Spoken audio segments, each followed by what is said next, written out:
ನಮಸ್ಕಾರ, ನೀವು ನೋಡ್ತಾ ಇದ್ದೀರಾ ನ್ಯೂಸ್ 18 ಡಿಜಿಟಲ್ ಕಂಟೆಂಟ್. ನಾನು ಮೈಸೂರಿನ ಪ್ರತಿನಿಧಿ ಆನಂದ್. ಮೈಸೂರಿನಲ್ಲಿ ಮಾನವ ಹಾಗೂ ಪ್ರಾಣಿಗಳ ಸಂಘರ್ಷ ನಿಲ್ಲುವಂತೆ ಕಾಣಿಸ್ತಾ ಇಲ್ಲ.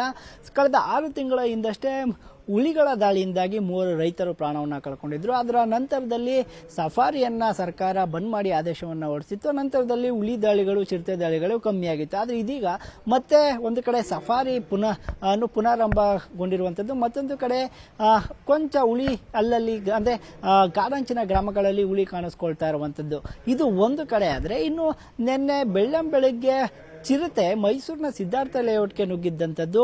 ಸುಮಾರು 12-13 ಕಿಲೋಮೀಟರ್ ವ್ಯಾಪ್ತಿಯಲ್ಲಿರುವಂತಹ ಸಿದ್ಧಾರ್ಥ ಲೇಔಟ್ ಬಡಾವಣೆ ಏನಿದೆ, ಇದರ ಮನೆಯೊಂದಕ್ಕೆ ಚಿರತೆ ಏಕಾಏಕಿ ನುಗ್ಗಿರುವಂಥದ್ದು. ಅಲ್ಲದೆ ಮನೆಯಲ್ಲಿದ್ದಂತಹ ಸುಜಾತ, ಶೈಲಜಾ ಹಾಗೂ ಸುರೇಶ್ ಎಂಬುವರು ಚಿರತೆಯ ಜೊತೆಗೆ ಸುಮಾರು 2 ಗಂಟೆಗಳ ಕಾಲ ಕಳೆದಿರುವಂತಹ ಅಪರೂಪದ ಹಾಗೂ ಆಘಾತಕಾರಿ ಘಟನೆ ಮೈಸೂರಿನಲ್ಲಿ ನಡೆದಿರುವಂಥದ್ದು.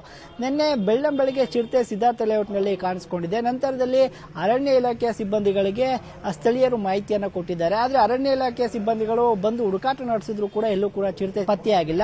ಬಳಿಕ ಅಕ್ಕಪಕ್ಕದ ಮನೆಯವರಿಗೆ ಒಂದು ರೀತಿಯ ಎಚ್ಚರಿಕೆಯನ್ನು ಕೊಟ್ಟು ಅವರು ತೆರಳಿದ್ದಾರೆ. ಆದರೆ ಸುರೇಶ್ ಎಂಬುವರ ಮನೆಗೆ ಚಿರತೆ ಅವರ ತಾಯಿ ಮಲಗಿದ್ದಂತಹ ಕೋಣೆ ಏನಿದೆ ಅದರ ಒಳಗಡೆನೆ ಹೋಗಿ ಮಂಚದ ಕೆಳಗೆ ಮಲಗಿದ್ದು ಸಹ ಸುಮಾರು 2 ಗಂಟೆಗಳ ಕಾಲ ಯಾರಿಗೂ ಕೂಡ ಗೊತ್ತೇ ಆಗಿಲ್ಲ.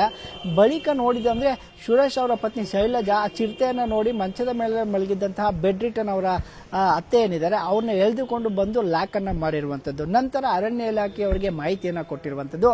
ಸತತ 3 ಗಂಟೆಗಳ ಕಾರ್ಯಾಚರಣೆಯ ಬಳಿಕ ಅರಣ್ಯ ಇಲಾಖೆಯ ಸಿಬ್ಬಂದಿಗಳು ಚಿರತೆಯನ್ನ ಸೆರೆ ಹಿಡಿಯುವಲ್ಲಿ ಯಶಸ್ವಿಯಾಗಿರುವಂತದ್ದು.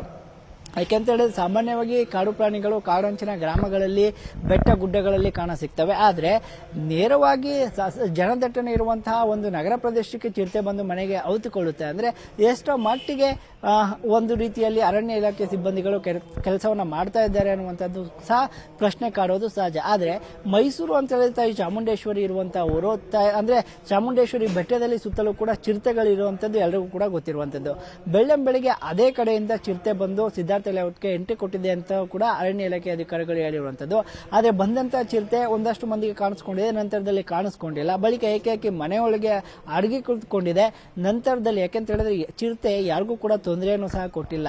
ಚಿರತೆಯನ್ನು ನೋಡಿದಂತಹ ಅವರ ಸುರೇಶ್ ಅವರ ಪತ್ನಿ ಇದ್ದಾರೆ, ಅವರು ಅವರ ಅತ್ತೆಯನ್ನ ಕರ್ಕೊಂಡು ಹೊರಗಡೆ ಬಂದು ಲಾಕ್ ಮಾಡಿದರ ಪರಿಣಾಮವಾಗಿ ಚಿರತೆ ರೂಮ್ನಲ್ಲೇ ಲಾಕ್ ಆಗಿದೆ. ಅಲ್ಲೇ ಅದು ವಿಶ್ರಾಂತಿಯನ್ನ ಪಡೆಯುತ್ತಿತ್ತು. ನಂತರದಲ್ಲಿ ಅರಣ್ಯ ಇಲಾಖೆಯ ಅಧಿಕಾರಿಗಳು ಸ್ಥಳಕ್ಕೆ ಭೇಟಿ ಕೊಟ್ಟು 2 ರೀತಿಯಲ್ಲಿ ಅಳವಡಿಕೆಯನ್ನ ಅಂದ್ರೆ ಚುಚ್ಚುಮದ್ದನ್ನ ಚಿರತೆಗೆ ಕೊಟ್ಟು ನಂತರದಲ್ಲಿ ಅದನ್ನ ಪ್ರಜ್ಞೆಯನ್ನ ತಪ್ಪಿಸಿ ಸೆರೆ ಹಿಡಿದ್ರು. ನಂತರದಲ್ಲಿ ಅದನ್ನ ಕೂರ್ಗಳ್ಳಿ ಪುನರ್ವಸತಿ ಕೇಂದ್ರ ಏನಿದೆ ಅಲ್ಲಿಗೆ ಸುರಕ್ಷಿತವಾಗಿ ಸ್ಥಳಾಂತರಗೊಳಿಸಲಾಗಿರುವಂತದ್ದು.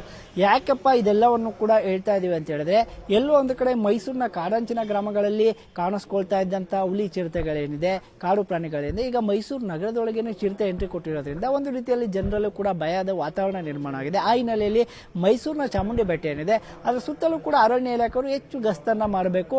ಯಾಕಂದ್ರೆ ರಾತ್ರಿ ಸಮಯದಲ್ಲಿ ಅಥವಾ ಬೆಳಗ್ಗೆ ಆ ಕಡೆಯಿಂದ ಕಾಡು ಪ್ರಾಣಿಗಳು ನಗರ ಪ್ರದೇಶಕ್ಕೆ ಬರಬಹುದು. ಆ ನಿಟ್ಟಿನಲ್ಲಿ ಒಂದು ರೀತಿಯಲ್ಲಿ ಸುರಕ್ಷತೆ ಕ್ರಮ ಕುರಿತಾಗಿ ಒಂದಷ್ಟು ಬ್ಯಾರಿಕೇಡ್ ಅನ್ನು ಕೂಡ ಅಳವಡಿಸೋ ನಿಟ್ಟಿನಲ್ಲಿ ಏನಾದರೂ ಮಾಡಬೇಕು ಅಂತೇಳಿ ಇದೀಗ ಸಾರ್ವಜನಿಕರು ಸಹ ಹೇಳ್ತಾ ಇರುವಂತದ್ದು. ಪಕ್ಕದ ಮನೆಯವರು ಹೇಳಿದ್ರು, ನಮ್ಮನೆ ಮೇಲ್ಗಡೆ ಇದು ಚಿರತೆ ಬಂದಿತ್ತು, ಅಲ್ಲಿ ನಾವು ನೋಡ್ದು, ಆಮೇಲೆ ಫೋನ್ ಮಾಡಿ ಕರೆಸಿದ್ವು ಅಂತ. ಸೊ ಅವರೆಲ್ಲ ಒಂದು ಹಾಫ್ ಆನ್ ಅವರ್ ಸರ್ಚ್ ಮಾಡಿದ್ರು, ಎಲ್ಲ ನಮ್ಮನೆ ಪಕ್ಕ ಎಲ್ಲ ಬಂದು ಎಲ್ಲ ನೋಡಿದ್ರು. ಸೊ ಎಲ್ಲೂ ಚಿರತೆ ಕಾಣಲಿಲ್ಲ. ಆಮೇಲೆ ಅವರು ಇಲ್ಲ ಹೋಗ್ಬಿಟ್ಟಿದೆ ಬಿಡಿ, ಅದು ಚಿರತೆ ಹೌದೋ ಅಲ್ವೋ ಅದು ಗೊತ್ತಿಲ್ಲ, ಅಥವಾ ಬಂದಿದ್ರು ಹೋಗಿರ್ಬೋದು ಅಂತ ಹೇಳಿದ್ರು. ಸೊ ನಾವು ಅಷ್ಟರೊಳಗೆ ಏನು ಮಾಡಿದ್ವು, ಎದುರುಗಡೆ ಮನೆಯವ್ರಿಗೆಲ್ಲ ಹೇಳ್ಬಿಟ್ಟು ನಾವು ಡೋರೆಲ್ಲ ಡೋರ್ ಕ್ಲೋಸ್ ಮಾಡಿಬಿಟ್ಟು ಒಳಗಡೆ ಕೂತಿದ್ದು. ಸೊ ಅದೇನಾಗಿದೆ, ನಾವು ಡೋರ್ ಕ್ಲೋಸ್ ಮಾಡೋಕ್ಕೆ ಮುಂಚೆನೇ ನಮ್ಮ ಮನೆಯೊಳಗೆ ಬಂದ್ಬಿಟ್ಟಿದೆ. ಫ್ರಂಟ್ ಡೋರ್ ಓಪನ್ ಆಗಿತ್ತು, ಅಷ್ಟರೊಳಗೆ ಬಂದ್ಬಿಟ್ಟಿದೆ. ಆಲ್ಮೋಸ್ಟ್ ನಮ್ಗೆ ಗೊತ್ತಾಗಕ್ಕೆ ಅದು ಒಂದು 2 ಅವರ್ಸ್ ನಮ್ಮ ಮನೆಯೊಳಗೆ ಇದೆ. ಅರಣ್ಯ ಇಲಾಖೆಯ ಅಧಿಕಾರಿಗಳು, ಸಿಬ್ಬಂದಿಗಳು ಇನ್ನಾದ್ರೂ ಸ್ವಲ್ಪ ಹೆಚ್ಚಿನ ಮಟ್ಟದಲ್ಲಿ ಕಾಡು ಪ್ರಾಣಿಗಳು ನಾಡಿಗೆ ಬರುವಂತದ್ದನ್ನ ತಪ್ಪಿಸುವ ನಿಟ್ಟಿನಲ್ಲಿ ಕ್ರಮಗಳನ್ನ ತೆಗೆದುಕೊಳ್ಳಿ ಅನ್ನೋದು ನ್ಯೂಸ್ 18 ಕನ್ನಡದ ಆಶಯ ಕೂಡ ಹೌದು. ನಿರ್ಭೀತ, ನಿಷ್ಪಕ್ಷಪಾತ, ವಿಶ್ವಾಸಾರ್ಹ ಸುದ್ದಿಗಳಿಗೆ ಮತ್ತೊಂದು ಹೆಸರಾಗಿರುವ ನ್ಯೂಸ್ 18 ಕನ್ನಡ ಈಗ ಆಪ್ನಲ್ಲೂ ಲಭ್ಯವಿದೆ. ದಯವಿಟ್ಟು ಇಲ್ಲಿರುವ QR ಕೋಡ್ ಅನ್ನು ಸ್ಕ್ಯಾನ್ ಮಾಡಿಕೊಂಡು ಆಪ್ ಡೌನ್ಲೋಡ್ ಮಾಡೋದಕ್ಕೆ ಮರಿಬೇಡಿ. ನಿಮ್ಮ ಬೆಂಬಲ ಹೀಗೆ ಸದಾ ನಮ್ಮೊಂದಿಗಿರಲಿ. ಧನ್ಯವಾದ.